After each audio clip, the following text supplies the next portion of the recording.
अस्मद्गुरुभ्यो नमः। श्रीमते रामानुजाय नमः। श्रीकृष्णपरब्रह्मणे नमः। श्रीभूनीला समेत श्री वेंकटेश्वर स्वामिने नमः। జై శ్రీమన్నారాయణ. ప్రియ భగవద్భక్త బంధువులారా, ఈరోజు 26వ పాసురాన్ని అనుసంధించి ఉంటున్నాం. ఈ 26వ పాసురంలో మాలే మణివన్న మార్గడి నీరాడ్వాన్ అని చెప్పి అమ్మవారు స్తోత్రం చేస్తుంది స్వామిని. ఏమనట? ఆశ్రితుల యొక్క వ్యామోహాన్ని, ఇతర విషయములపై ఉన్నటువంటి వ్యామోహాన్ని తొలగించి నీయందు అనురక్తిని కలిగించగలిగిన వాడా, మాయందు ఆ వ్యామోహము కలవాడా అని స్వామిని ప్రార్థిస్తున్నారు. పాసురాన్ని విందా.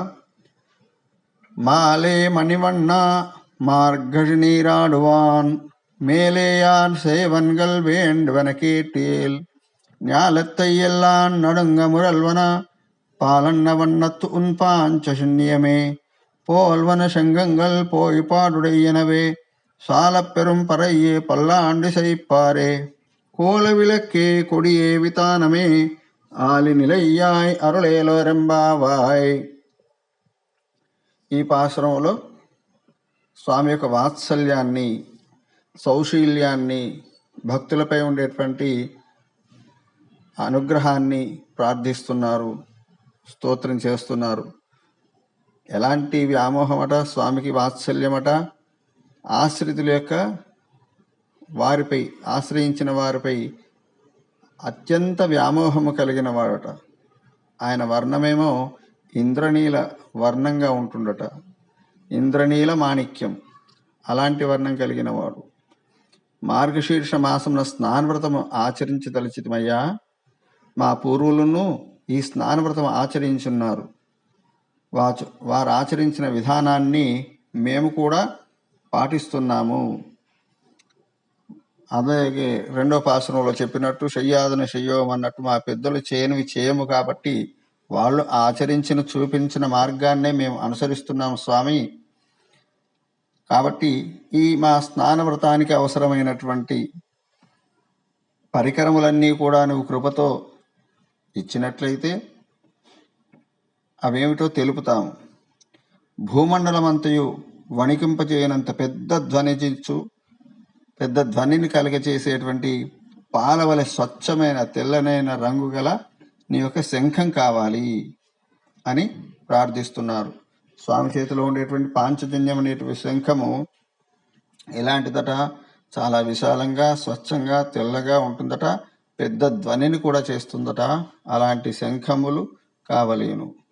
ఒకటి కాదు, అనేక శంఖములు. పాంచజన్యం ఒకటే ఉంటుంది, మరి అనేకం ఎక్కడ నుండి తెస్తాడు స్వామి అడుగుతున్నారు. మంగళాశాసనములు ఆలపించు గాయకులు కావలేను. నీకు మంగళాశాసనం చేసేటువంటి ఆచార్యులు, గాయకులు కూడా మాకు కావాలి. ఒక మంగళ దీపము కావాలి, తిరువిళక్కు మంగళ దీపం కావాలి. ఒక పెద్ద గరుడ ధ్వజము కావాలి. విశాలమైనటువంటి చాందినీలను కావాలి. ఇవన్నీ నీవు ఇవ్వగలిగినవే. మేము కోరిన వాటిలో ఇవ్వలేనివి ఏమి లేవు స్వామి. నీవు తలుచుకుంటే అవి చాలా స్వల్పమైనవే. లోకములను బొజ్జలో దాల్చి ఒక లేత మరియాకుపై పౌలించిన నీకు చేతకానిది ఏమున్నది స్వామి? వటపత్ర సాయిగా ప్రళయకాలంలో స్వామి శయనించి ఉంటాడట.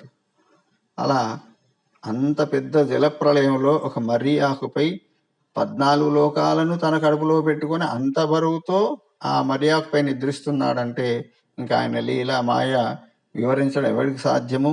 అలాంటి స్వామి, నిన్ను ప్రార్థిస్తున్నాము. మా యందు అనుగ్రహం కలిగి మాకు కావలసినటువంటి పరికరాలు, సామాగ్రిని ప్రసాదించి మా ఈ మార్గశీర్ష స్నానవ్రతము విజయవంతమయ్యేలాగా, సఫలమయ్యేలాగా అనుగ్రహించు స్వామి అని చెప్పి ఈ పాసురంలో గోదాదేవి స్వామిని ప్రార్థిస్తుంది. ఓం అస్మద్గురుభ్యో నమః. శ్రీమతే రామానుజాయ నమః. శ్రీకృష్ణ పరబ్రహ్మణే నమః. జై శ్రీమన్నారాయణ. జై జై శ్రీమన్నారాయణ. జై శ్రీకృష్ణ.